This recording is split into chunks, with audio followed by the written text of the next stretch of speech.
नमस्कार, हिमाचल खबरनामा में आपका स्वागत है। मैं हूं आपके साथ वर्षा पंवर। सबसे पहले नजर डालते हैं कुछ खास सुर्खियों पर।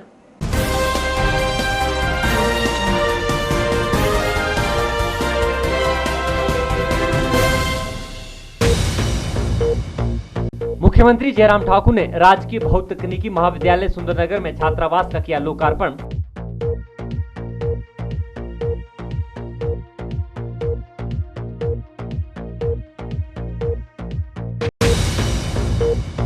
हिमाचल प्रदेश के चंबा जिला में एक दर्दनाक सड़क हादसे में 3 लोगों की हुई मौत, चालक समेत 2 अन्य लोग बुरी तरह जख्मी।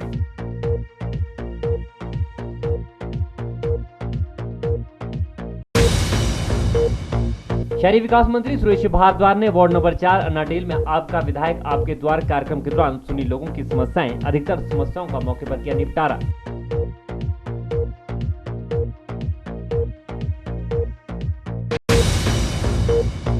प्रदेश की 4 नगर निगमों में होने जा रहे चुनाव को लेकर कांग्रेस और भाजपा दोनों राजनीतिक दलों का चुनावी प्रचार हुआ तेज।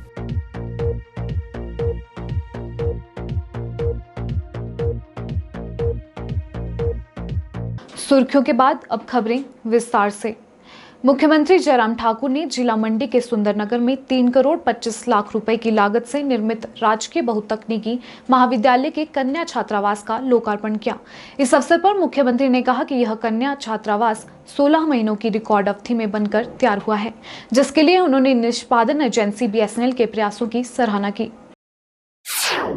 मुख्यमंत्री जयराम ठाकुर ने राजकीय बहुतकनीकी महाविद्यालय सुंदरनगर में छात्रावास का लोकार्पण करते हुए कहा कि यह छात्रावास 69 छात्राओं को रहने की बेहतर सुविधा उपलब्ध करवाएगा और यह सभी आधुनिक सुविधाओं से सुसज्जित है।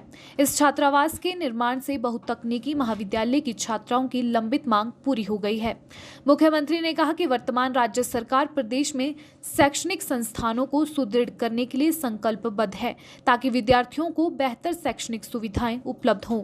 इसके पश्चात मुख्यमंत्री ने जिला मंडी के भंगरोड़ू में निर्माणाधीन मैकशिफ्ट प्री फैब्रिकेटेड अस्पताल के निर्माण कार्य का निरीक्षण भी किया और अधिकारी को समय सीमा के भीतर परियोजना को पूरा करने के निर्देश दिए।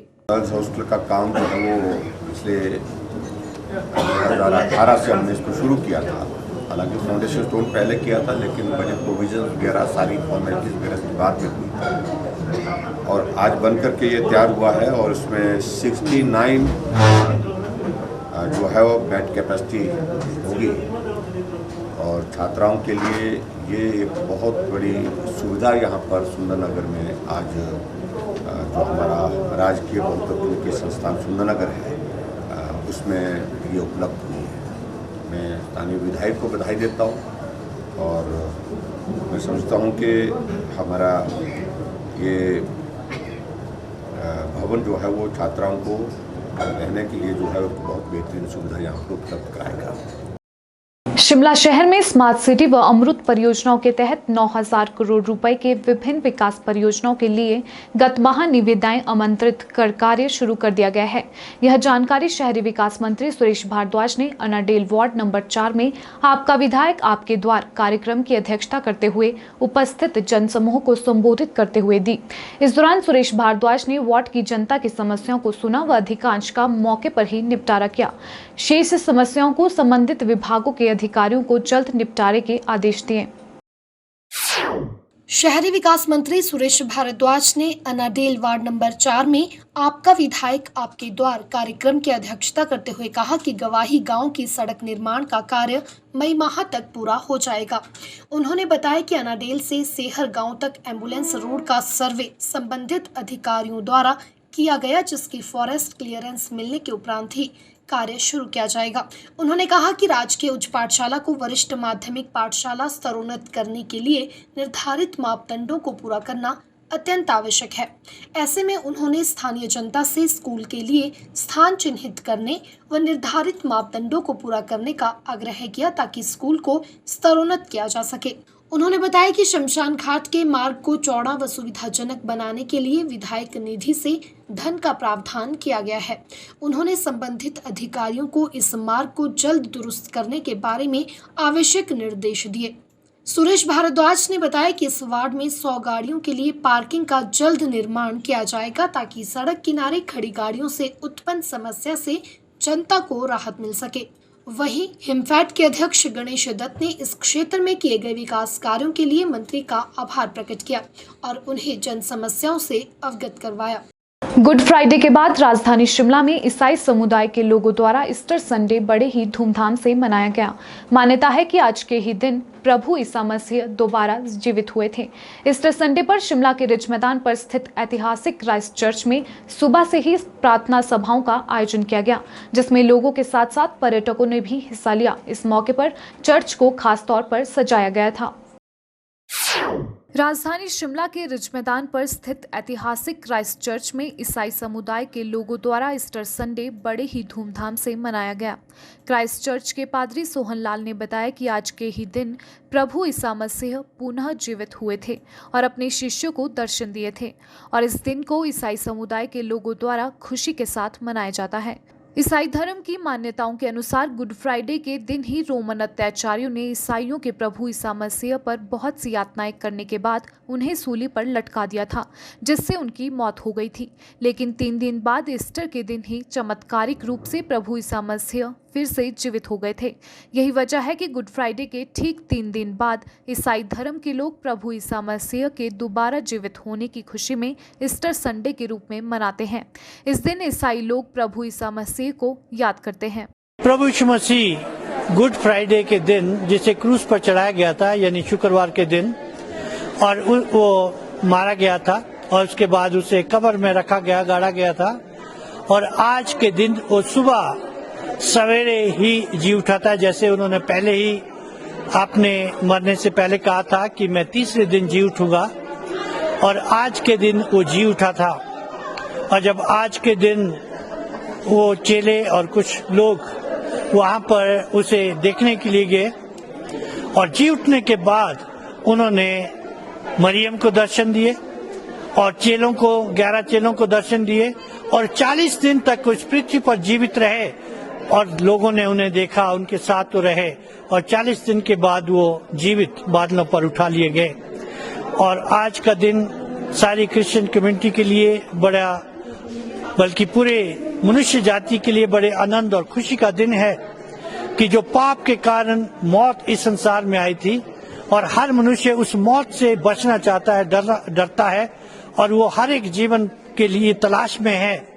और प्रभु यीशु मसीह ने वो कर दिखाया कि उसने मृत्यु को हराकर जीवन में प्रवेश किया, और हर एक मनुष्य को वो ऑफर करता है कि जो उस पर विश्वास करता है वो भी उस जीवन में प्रवेश करेगा और परमेश्वरी राज्य स्वर्ग में उसे जगह मिलेगी। हिमाचल प्रदेश के चंबा जिले में एक सड़क हादसे में 3 लोगों की मौत हो गई है।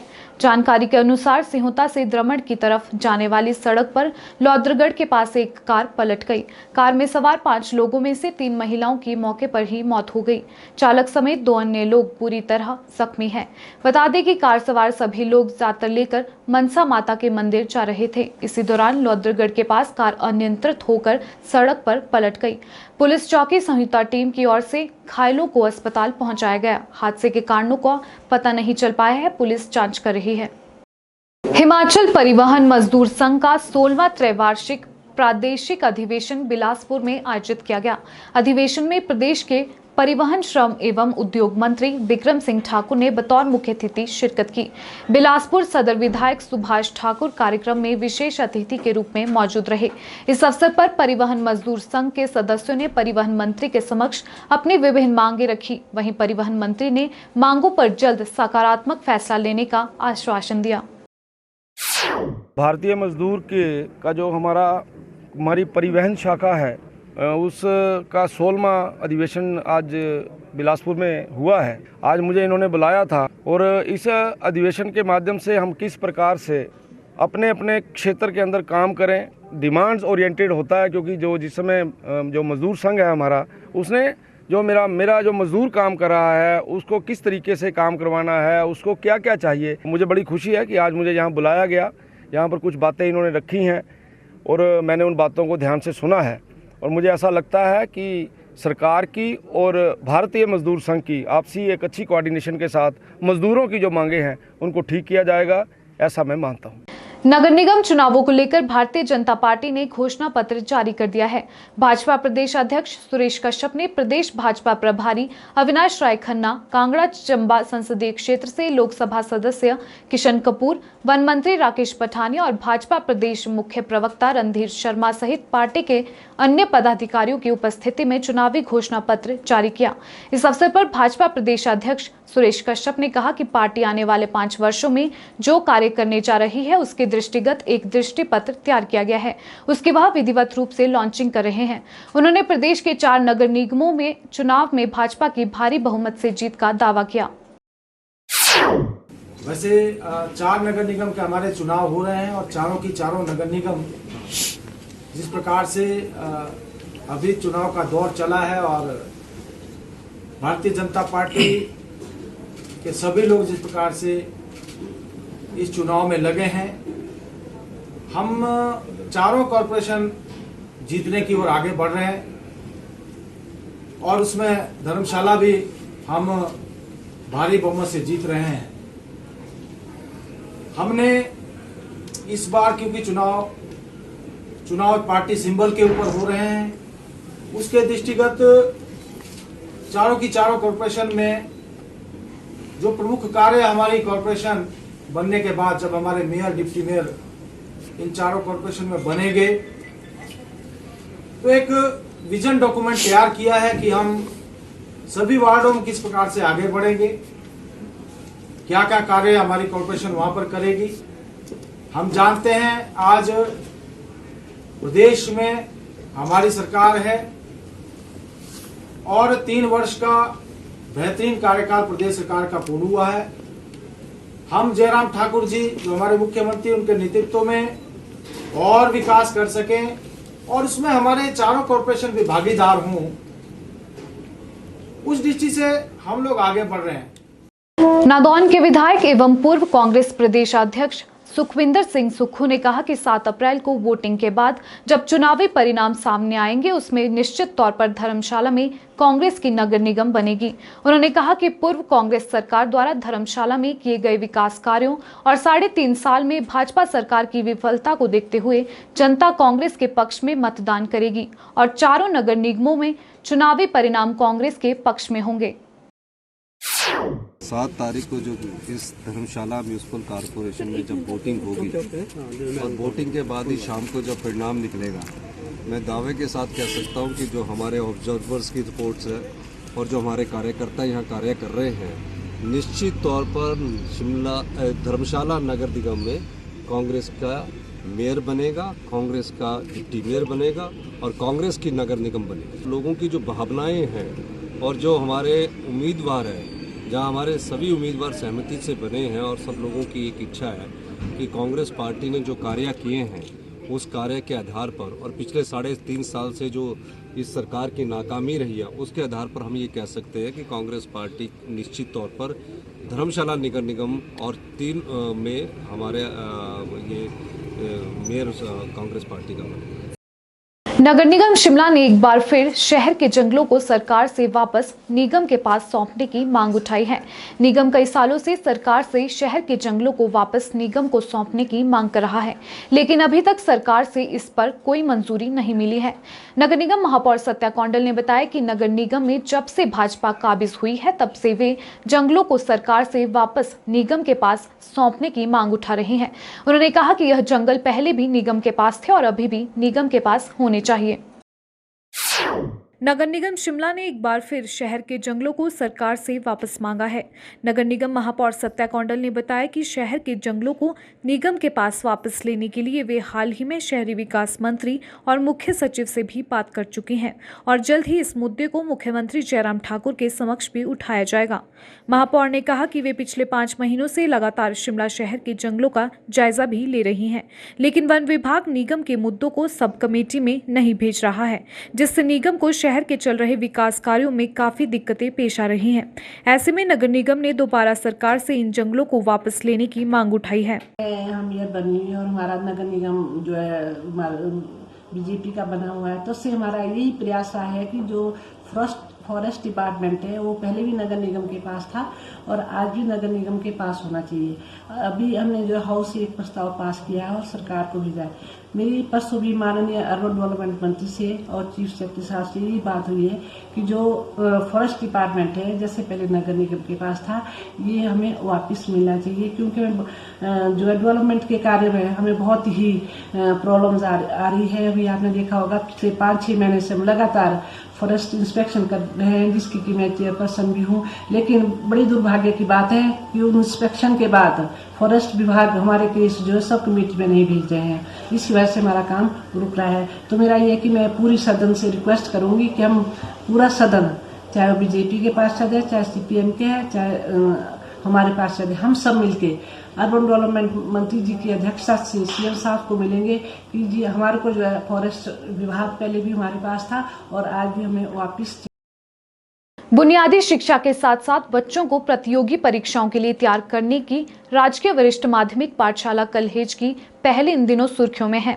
स्कूल प्रशासन ने बच्चों के लिए बेहतरीन लाइब्रेरी बनाई है, जहां प्रतियोगी परीक्षाओं की तैयारी छात्र छात्राएं आसानी से कर सकते हैं। स्कूल प्रशासन का मानना है कि इससे ग्रामीण परिप्रेक्ष्य के बच्चों में उनके लक्ष्य को हासिल करने के लिए स्कूली स्तर से प्रयास और उन्हें अपनी पढ़ाई के साथ साथ प्रशासनिक सेवाएं के लिए तैयार किया जा सकेगा। चंबा जिला के सबसे दूरदराज विधानसभा क्षेत्र चुराहा के अंतर्गत आने वाले राजकीय वरिष्ठ माध्यमिक पाठशाला कलहेल की चारों तरफ तारीफ हो रही है। स्कूल में अध्यापकों ने कई तरह की किताबें बच्चों के लिए लाइब्रेरी में रखी है। स्कूल प्रशासन का मानना है कि इससे ग्रामीण परिप्रेक्ष्य के बच्चों में उनके लक्ष्य को हासिल करने के लिए स्कूली स्तर से प्रयास और उन्हें अपनी पढ़ाई के साथ साथ प्रशासनिक सेवाओं के लिए तैयार किया जा सकेगा। इस तरह की लाइब्रेरी चुराहा विधानसभा क्षेत्र की 1 लाख की आबादी के किसी भी कोने में आपको देखने को नहीं मिलेगी। लाइब्रेरी में सैकड़ों किताबें बच्चों को तैयारी करवाने के लिए रखी गई है। वहीं स्कूली छात्राओं का कहना है कि स्कूल में हमें पढ़ाई के साथ साथ प्रतियोगी परीक्षाओं के लिए भी तैयार किया जा रहा है। प्रधानाचार्य और अन्य अध्यापकों की सहायता से स्कूल में एक लाइब्रेरी बनाई गई है, जहां बेहतरीन किताबें रखी गई हैं।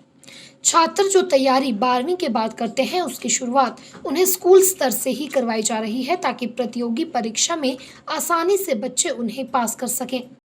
हमारे स्कूल में पहले इतनी अच्छी लाइब्रेरी नहीं थी और अब हमारे टीचर्स की वजह से हमें इतनी अच्छी लाइब्रेरी मिली है, जिससे हम अपने नॉलेज में वृद्धि कर सकते हैं। अब जब हमारे फ्री पीरियड्स होते हैं तो हम यहाँ पर पढ़ने आते हैं और हमारे टीचर्स हमें इनकरेज करते हैं कि हम आगे अपनी पढ़ाई को बहुत महत्व दें और आगे जब +2 के बाद हमारे कोई भी टेस्ट होंगे HAS, अब 12वीं के बाद हमारी कोई भी प्रशासनिक सेवाओं के लिए कोई भी टेस्ट होगा तो हम उसको बहुत अच्छी तरह से पहले से ही प्रिपेयर कर रहे हैं। हमारे टीचर भी हमारे लिए बहुत मेहनत कर रहे हैं। हमारे स्कूल में पहले लाइब्रेरी नहीं थी, अब हमारे स्कूल में प्रधानाचार्य जी और हिस्ट्री सर, हिंदी वाली मैम ने लाइब्रेरी का प्रबंध किया। आगे कुछ भी करेंगे तो हमें कठिनाई नहीं होगी, जिसमें हमारी प्रतियोगी परीक्षाओं खासकर प्रशासनिक सेवाओं के लिए तैयार किया जा रहा है।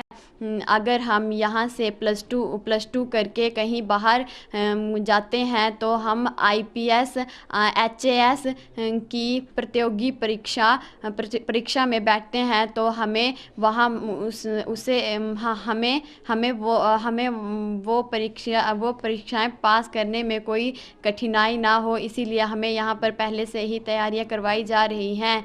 हमें +2 के बाद ज़्यादा समय नहीं मिलता है, इसीलिए हमें यहाँ से पहले से ही तैयारी करवाई जा रही है।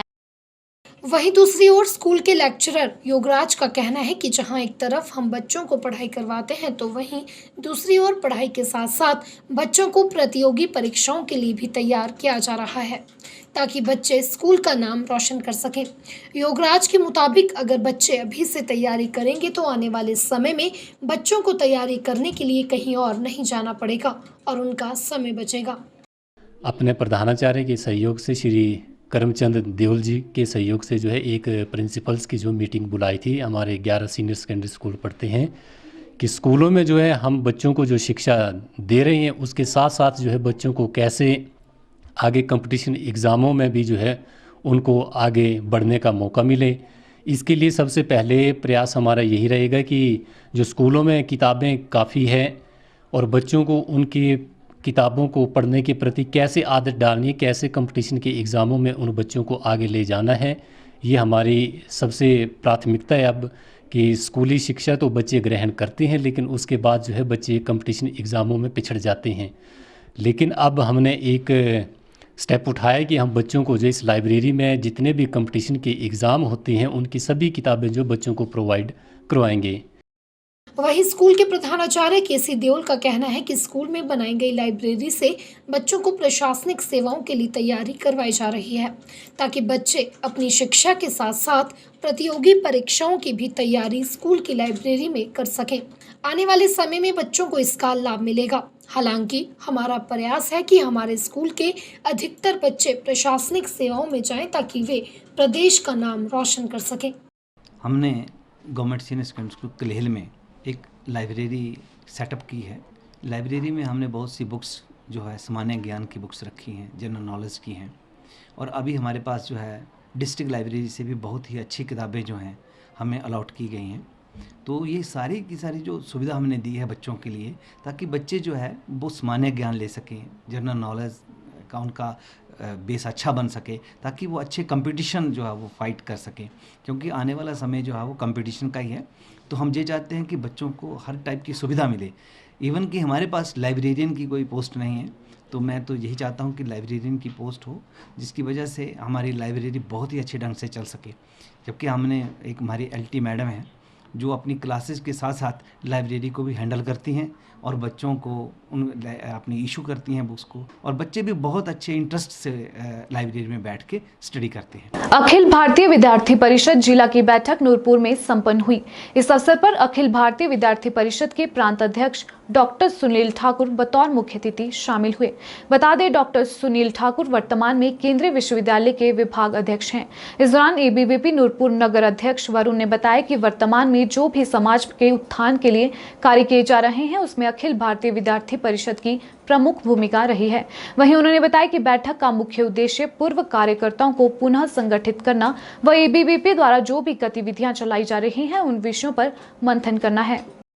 जी, सबसे पहले तो आप सभी को नमस्कार। वर्तमान में जो भी परिस्थितियाँ चली हैं, समाज उत्थान के लिए जो भी कार्य किए जा रहे हैं उसमें अखिल भारतीय विद्यार्थी परिषद की प्रमुख भूमिका को लेकर आज एक समारोह जो है एक बैठक के रूप में जो एक कार्यक्रम किया जा रहा है, मुख्य वक्ता के रूप में पधारे हैं और लगभग 50 के करीब पूर्व कार्यकर्ता इस बैठक में आज हिस्सा ले रहे हैं। और इसका मुख्य परिप्रेक्ष्य जो है, जो उद्देश्य है, वो पूरे कार्यकर्ताओं को एक बार पुनः संगठित करना और जो भी विद्यार्थी परिषद के कार्य वर्तमान में जो गतिविधियां चलाई जा रही हैं उनके विषय पर मंथन करना आज का प्रमुख विषय है। दलित समाज से जुड़े विभिन्न मुद्दों को लेकर सिरमौर जिला मुख्यालय नाहन में दलित शोषण मुक्ति मंच की बैठक आयोजित हुई।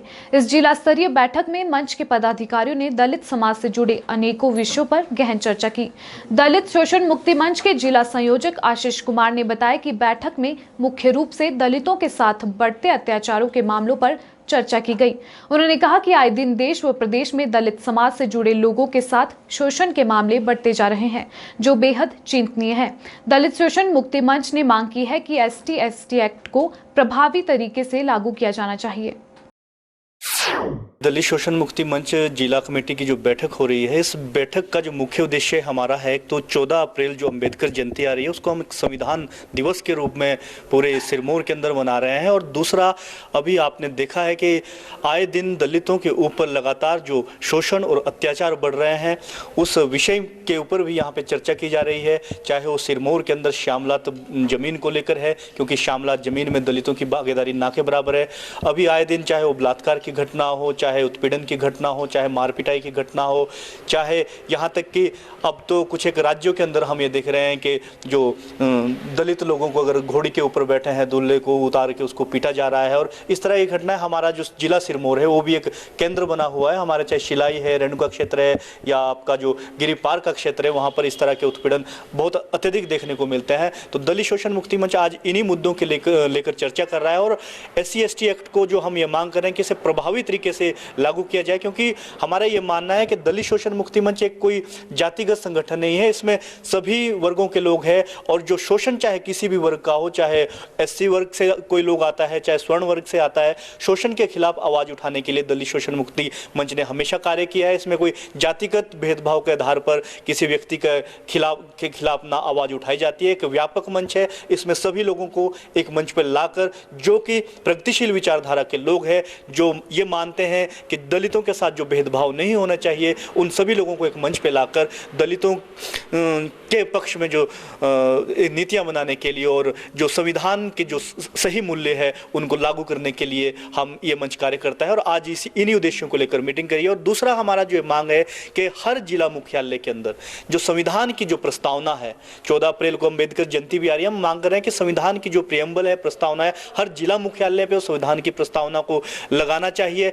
और जो भीमराव अम्बेडकर की जो प्रतिमा है, वो नाहन के जो महिमा लाइब्रेरी है, महिमा पुस्तकालय के अंदर बाबा साहब भीमराव अम्बेडकर की प्रतिमा को लगाना चाहिए, क्योंकि वो एक नॉलेज ऑफ सिंबल है और उनका पढ़ाई से भी एक नाता था। इसलिए हम ये भी मांग करते हैं कि डॉक्टर भीमराव अम्बेडकर की जो प्रतिमा को महिमा लाइब्रेरी में लगाया जाए और एट्रोसिटी एक्ट को सही तरीके से पूरे प्रदेश के अंदर और देश के अंदर सही तरीके से लागू किया जाए। अखिल भारतीय विद्यार्थी परिषद के पूर्व कार्यकर्ताओं का जिला स्तरीय सम्मेलन सिरमौर जिला मुख्यालय नाहन में आयोजित हुआ, जिसमें परिषद के कई ऐसे कार्यकर्ताओं ने हिस्सा लिया जो लंबे समय से विद्यार्थी परिषद से जुड़े रहे हैं। अखिल भारतीय विद्यार्थी परिषद के जिला संयोजक अंकित शर्मा ने बताया कि परिषद द्वारा हर 5 साल बाद इस तरह का सम्मेलन आयोजित किया जाता है, जिसमें एबीवीपी के पूर्व कार्यकर्ता मुख्य रूप से शिरकत करते हैं। उन्होंने कहा कि इस सम्मेलन के जरिए संगठन के पूर्व कार्यकर्ता अपने अनुभव साझा करते हैं और नए कार्यकर्ताओं को संगठन को मजबूत बनाने के टिप्स देते हैं। जो ये सम्मेलन हो रहा है विद्यार्थी परिषद पूरे जिला स्तर पर जितने भी हमारे वरिष्ठ कार्यकर्ता है उनको एकत्रित करके एक सम्मेलन कर रही है। तो ये जो हमारा सम्मेलन है ये प्रति 5 वर्ष में आयोजित किया जाता है और इसमें हम वरिष्ठ कार्यकर्ताओं के जो अनुभव है वो ताकि वो हमारे साथ साझा कर सके अपने अनुभव को। और इसका एक उद्देश्य यह भी है कि हमारे जो प्रांत कार्यालय का निर्माण किया जा रहा है, तो जिसके लिए हम ये चाहते हैं कि जो हमारे वरिष्ठ कार्यकर्ता है अपने अपने अनुभव हमारे साथ साझा करें। ये हमारा उद्देश्य है और इसमें थोड़ी हमारे जो कार्यकर्ता है, वरिष्ठ कार्यकर्ता है, इनसे हमें थोड़ा ये अनुभव मिल सकता है कि हम आगे किस प्रकार अपने कार्य को आगे बढ़ा सकते हैं। आईजीएमसी में एक बार फिर से सरबजीत सिंह बॉबी का लंगर शुरू हो गया है। रैन बसेरी के विवाद के चलते 2 संस्थाएं आमने सामने हो गई थी, जिसके बाद सरबजीत सिंह बॉबी ने आईजीएमसी में अपना लंगर 31 मार्च को बंद करने का फैसला लिया था। बॉबी का कहना है कि जिस कारण वह इस लंगर को बंद करना चाहते थे वह वजह अब खत्म हो चुकी है। आईजीएमसी में कैंसर मरीजों के लिए बॉबी की संस्था द्वारा रैन बसेरा बनाने के लिए जगह का चयन किया गया था, जिसका टेंडर आईजीएमसी प्रशासन ने चुपके से किसी अन्य संस्था को दे दिया, जिस वजह से यह रैन बसेरा काफी दिनों तक विवादों में रहा। वहीं अब सरबजीत सिंह बॉबी का कहना है कि यह रैन बसेरा कैंसर मरीजों के लिए ही बनाया गया था। भले ही उनकी संस्था इसे नहीं चला रही है, पर अन्य संस्था से भी मरीजों को ही लाभ मिल रहा है। ये विवाद अब थम चुका है। हमारा लंगर तो पहले भी बंद नहीं हुआ था, लेकिन मैंने कहा था कि 31 मार्च को ये बंद कर दिया जाएगा, लेकिन विवाद की जो वजह थी वो ख़त्म हो चुकी है। विवाद की वजह थी वो रैन बसेरा, जो कि कैंसर के मरीज़ों के लिए बनाया गया था। क्योंकि अब वो बन चुका है, भले ही हमारी संस्था अब उसे नहीं चला रही है, लेकिन वो मसला हल हो चुका है। वहाँ पर 32 कैंसर के मरीज़ों को सुलाया जा रहा है, तो वो विवाद वहीं पर ख़त्म हो गया है। और मुझे ये बताते हुए खुशी हो रही है कि जैसा हमारा लंगर पहले चल रहा था, अब आगे भी वो वैसा ही चलता रहेगा, क्योंकि असली वजह थी वो रैन बसेरा, जो कि और किसी संस्था को दे दिया गया था किसी और काम को करने के लिए। लेकिन मुझे बड़ी खुशी है, जब मैंने पिछले कल जाकर वहाँ पर देखा तो वहाँ पर वो 32 लोग कैंसर के मरीज सो रहे थे, तो ये बड़ी अच्छी बात है। नैना देवी पुलिस ने शराब तस्करों की भट्टियों को तोड़ने के साथ ही लाहन की खेप को नष्ट करके एक बड़ी कामयाबी हासिल की है। पंजाब के साथ लगते हिमाचल के मजारी के जंगलों में पुलिस ने रेड कर कच्ची लाहन के 25 ड्रमों को नष्ट किया है। इन 25 ड्रमों में करीब 5000 लीटर लाहन भरी हुई थी। डीएसपी अभिमन्यु वर्मा की अगुवाई में थाना कोट, थाना स्वारघाट और नैना देवी चौकी पुलिस टीम द्वारा यह संयुक्त कार्रवाई की गई है। डीएसपी अभिमन्यु वर्मा ने बताया कि पुलिस को सूचना मिली थी कि मजारी में अवैध रूप से शराब बनाई जा रही है, जिस पर पुलिस द्वारा कार्रवाई की गई। नवरात्रे भी आ रहे हैं और साथ में बैसाखी का त्यौहार भी है और साथ में फसल कटाई शुरू हो गई है पंजाब में, तो कच्ची शराब की सेल ज़्यादा बढ़ जाती है और इसीलिए हमने आज सुबह 5 बजे पूरी टीम के साथ यहाँ रेड की और चेक किया, तो अभी तक हमारे को 25 ड्रम लाहन के मिल चुके हैं जिनको डिस्ट्रॉय कर दिया है और अभी भी चल रही है हमारी कार्रवाई, ताकि अगर और मिलते हैं तो और भी हम इसको डिस्ट्रॉय करेंगे। इसमें हमारे साथ SHO कोट चौकीपुर हरिनैना देवी और SHO कसवार घाट का भी सहयोग रहा है, वहाँ से भी हमने अपनी फोर्स मंगवाई है। हमारे अपने ऑफिस स्टाफ के लड़के हैं वो भी इसमें लगे हुए, और जो ये एरिया काफ़ी बदनाम है कच्ची शराब के लिए, उसको मैं चाहता हूँ कि लोगों का सहयोग मिले तो हम इसको एक अच्छी छवि यहाँ की बना पाएँ। कम बारिश व बर्फबारी के कारण इस बार फायर सीजन 15 अप्रैल से शुरू न होकर 1 अप्रैल से ही शुरू हो गया है।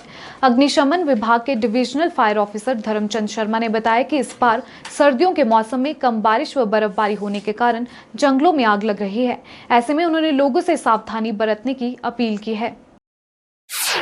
प्रदेश में 1 अप्रैल से फायर सीजन शुरू हो गया है। अग्निशमन विभाग के divisional fire officer Dharamchand Sharma ने बताया कि इस बार सर्दियों के मौसम में 60% तक कम बारिश हुई है, जिस वजह से इस वर्ष जंगलों में ज्यादा आग लगने की संभावना है। वहीं उन्होंने लोगों द्वारा जंगलों में बरती जाने वाली लापरवाही को ही आग लगने का मुख्य कारण बताया है। ऐसे में उन्होंने सभी लोगों से आग्रह किया है कि वे जंगलों में किसी भी तरह की लापरवाही न बरते, क्योंकि ऐसा करने से जंगलों में छोटे पौधे व पशु पक्षियों के साथ साथ प्रदूषण भी फैलता है, जिससे वातावरण को नुकसान पहुंचता है। ये गर्मी का सीजन लगभग शुरू हो चुका है। वैसे भी इसको फर्स्ट अप्रैल से जो है फायर सीजन के नाम से भी उसको जानते हैं हम। तो आए दिनों काफ़ी ज़्यादा फायर केसेस हो रहे हैं फॉरेस्ट में। ज़्यादातर जो सर्दी है, जो पीछे हमारा सर्दी का मौसम रहा, ये बहुत ही कम बारिश हुई है, यानी कि कोई 60% कम बारिश हुई है, जिसकी वजह से सूखे का एक पूरा वातावरण बन चुका है। गर्मी जबकि मौसम मार्च महीने में इतना ज़्यादा नहीं होता था, मार्च महीने से ही शुरू हो चुकी है ये फॉरेस्ट फायर लगने, और अप्रैल मई जून ये तो 3 महीने रहते हैं। जंगल की आग के लिए सबसे ज़्यादा खतरा रहता है जंगलों के लिए। तो जैसे कि आपने ये प्रश्न किया है कि इन दिनों में खासकर ये जब मौसम गर्म होता है या गर्मियों के मौसम में जंगलों में आग लगना, हमारे गांव के लोगों में या जंगल के जो नज़दीक रहने वाले लोग हैं हमारे, उनमें ये एक धारणा रहती है कि अगर जंगल में पत्तियां या झाड़ियां उनको हम आग लगा देते हैं, हमारे पशुओं के लिए चारा अच्छा मिल जाता है आगे बरसात के मौसम में। तो ये भी एक कारण है, जबकि ये गलत है, एक मिथ्या कथन है कि भी जंगलों में आग लगाने से या झाड़ियों में आग लगाने से घास अच्छा आता है। इसका ये परिणाम ये नहीं जानते कि आग लगने से कितने पेड़ पौधे जो छोटे अभी जंगल में लगे होते हैं और पशु पक्षी जो वहाँ जंगलों में है, उनका भी जल करके मृत्यु हो जाती है, नाश हो जाता है। जंगल का साथ साथ इतना ज़्यादा बहुत नुकसान हो जाता है। तो वहाँ नज़दीक एरिया में अगर आग लगी हो या मकान नज़दीक हो या रोड के साथ हो, वहाँ हम भी आग बुझाने में फॉरेस्ट डिपार्टमेंट की या वन विभाग की हम सहायता करते हैं, और इसीलिए कि भी ताकि हमारे जो वन संपदा है या लोगों की जान माल की सुरक्षा हो सके और कम से कम नुकसान हो। यही हमारा मुख्य उद्देश्य है कि हम जंगलों को सुरक्षित रखें और हमारा पर्यावरण, जलवायु ये सारा ठीक रहे, और तभी हमारा जीवन अच्छा चलेगा। नशे के दुष्प्रभावों के प्रति लोगों को जागरूक करने के उद्देश्य से चंडीगढ़ से 25 साइकिलिस्ट शनिवार शाम शिमला पहुंचे। ये साइकिलिस्ट चंडीगढ़ सेक्टर 7 से लगभग 100 किलोमीटर से ज्यादा का सफर तय करने के बाद शिमला के रिज मैदान पहुंचे। इस दौरान साइकिलिस्ट विक्रांत ने बताया कि भागदौड़ भरी इस जिंदगी में लोग तनाव का शिकार हो रहे हैं और नशे की गिरफ्त में आ रहे हैं। ऐसे में उन्होंने लोगों से अपील की है कि वह नशा छोड़ साइकिलिंग को अपनाएं और स्वस्थ रहें। हम लोग सेक्टर 7 चंडीगढ़ से आए हैं। मैसेज देना चाहते हैं सर। पहली चीज़ तो ये कि जो ये जो राइड है, ये एंटी ड्रग राइड है। हम लोग ड्रग एब्यूज़ के बिल्कुल खिलाफ है। हम चाहते हैं युवा लोग हमें देख के कुछ मोटिवेशन ले कि हम लोग अपना जो एनर्जी है वो ड्रग्स की तरफ ना देके हम लोग अपनी जो एनर्जी चैनलाइज कर रहे हैं साइकिलिंग करके। ओके, इससे आपका माइंड फ्रेश रहता है, इससे आपके जो भी बुरे दिमाग में ख्याल रहते हैं उनसे आप दूर रहते हो। तो हमारा यही मानना है और हम यही चाहते हैं कि सब जो युवा पीढ़ी है वो ड्रग्स को छोड़े और साइकिलिंग को पकड़े। सो हमारे ग्रुप के अंदर तकरीबन 25 लोग ज्वाइन किए। हमने वैसे 4 बजे यहाँ पर पहुंचा था, लेकिन हम लेट हो गए बिकॉज बीच में हमारा ब्रेकडाउन हो गया साइकिल्स का। तो ये बहुत ही थकाने वाला ट्रिप था। हम अभी तक जो है हम सोच रहे हैं कि हम लोग क्या वाकई पहुंच गए हैं, लेकिन आंखें खोलते तो दिखते नहीं, हम ब्रिज पे हैं और हम पहुंच गए हैं। कुछ ना सीखिए, सिर्फ एक चीज सीखिए कि आप साइकिलिंग कीजिए। एनवायरनमेंट के लिए साइकिलिंग जो है बहुत इंपॉर्टेंट है। आप फ्यूल के प्राइसेस आप देख चुके हैं, डीजल पेट्रोल दिन पे दिन बढ़ता जा रहा है, और हम चाहते हैं कि आप लोगों की प्लीज स्प्रेड कीजिए ताकि युवा पीढ़ी हमारे साथ जुड़े। आज के इस भौतिकवादी युग में जहां चंद सिक्कों के लिए भाई भाई और दोस्तों के बीच आपस में झगड़े हो रहे हैं, वहीं कुछ लोग ऐसे भी हैं जो दूसरों के पैसों को अमानत समझकर उनके मालिक तक पहुंचाने का भरपूर प्रयास करते हैं। ऐसे लोगों की बदौलत ही आज भी ईमानदारी जिंदा है। ऐसे ही ईमानदारी की मिसाल एक युवक ने पेश की है। जी हां, सोलन के रहने वाले एक युवक ने एक महिला का पैसों से भरा पर्स जो खो गया था, उसे महिला को लौटाकर एक बेहतरीन मिसाल कायम की है। सोलन के बीडीओ कार्यालय में स्वच्छ भारत मिशन के अंतर्गत क्लस्टर कोऑर्डिनेटर पद पर कार्यरत सुनीता शर्मा 2 दिन पहले अपने कार्यालय से छुट्टी लेकर बाजार सामान लाने गई। शहर के मॉल रोड से उन्होंने एटीएम से पैसे निकालकर पर्स में रखे और खरीदारी की। खरीदारी में से बचे खुले पैसों को हाथ में लेकर ओल्ड डीसी ऑफिस से एक ऑटो में बैठ गई। चलते ऑटो में सुनीता ने जल्दी में अपना छोटा पर्स सहित फोन अपने बैग में डाल दिया। बाईपास पर वह ऑटो से उतरी और बस में जा बैठी। ऑटो में महिला के साथ बैठे युवक को एक छोटा पर्स गिरा हुआ दिखाई दिया। युवक ने पर्स उठा लिया और महिला की खोज करने लगा। काफी समय इधर उधर देखा, मगर उसे वह महिला कहीं नहीं दिखाई दी। इसके पश्चात युवक भी अपने घर चला गया, लेकिन युवक को तो किसी भी तरह महिला का पर्स वापस करना था। जहां युवक ने घर पहुंचकर अपनी पत्नी से पर्स को खुलवाया और उसमें महिला का नंबर खोजने को कहा, उन्हें पर्स में रखी डायरी से महिला का फोन नंबर मिल गया। वहीं दूसरी ओर महिला अपने घर पहुंची और बैग से पर्स निकालने लगी, मगर फोन तो मिल गया लेकिन पर्स नहीं मिला। उन्होंने अपने चारों एटीएम कार्ड ब्लॉक करवा दिए। महिला मायूस होकर बैठी ही थी कि तभी एक अपरिचित नंबर से फोन आया। उन्होंने जब फोन उठाया तो अमित नाम के युवक ने कहा कि आपका पर्स मेरे पास है और अभी उन्हें लौटाना चाहते हैं। इस तरह महिला का खोया हुआ पर्स मिल गया, जिसके बाद सुनीता शर्मा धन्यवाद करने अमित के कार्यालय पहुंची। मैं छुट्टी करके बाजार गई। मैंने बाजार से सामान लिया और एटीएम से पैसे निकाले और मैं ओल्ड डीसी ऑफिस से ऑटो में बैठी। तो मेरे हाथ में मेरा पर्स और मोबाइल था। मोबाइल मैंने बैग में रखा और पर्स कहीं ऑटो में गिर गया। तो वहीं साथ में अमित नाम का लड़का बैठा था, जिसे वो पर्स मिला और मेरे हाथ में खुले पैसे भी थे, जिससे मैंने बस का किराया दिया। और घर जाकर जैसे मैंने बैग देखा तो उसमें मेरा पर्स नहीं था।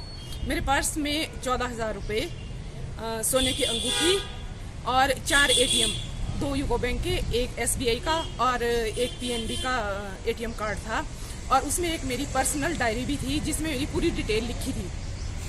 तो शाम 9 बजे के करीब जैसे मैं बहुत मायूस सी बैठी थी तो मुझे एक कॉल आया जो अननोन नंबर था। मैंने कॉल उठाया और अमित जी ने मेरा नाम पूछा। मैंने अपना नाम सुनीता शर्मा बताया और उन्होंने कहा कि मुझे एक पर्स मिला है। पर्स मैंने खोल के तो नहीं देखा, सिर्फ उसमें से डायरी में से आपका नंबर लिया है। तो उन्होंने बोला कि मैं ये पर्स आपको अभी देना चाहता हूँ, तो आप कहाँ हैं? तो वो दीव घाट निवासी हैं, तो वहाँ मेरा बेटा जो पुलिस में कार्यरत है वो वहाँ पे रहता है। तो उन्होंने उसे घर पे बुलाया और ये पर्स उन्हें वापस किया। वहीं अमित से जब इस बारे में पूछा तो उन्होंने कहा कि किसी का सामान सुरक्षित उस तक पहुंचाना नेक कार्य है और वह भविष्य में भी ऐसा करेंगे।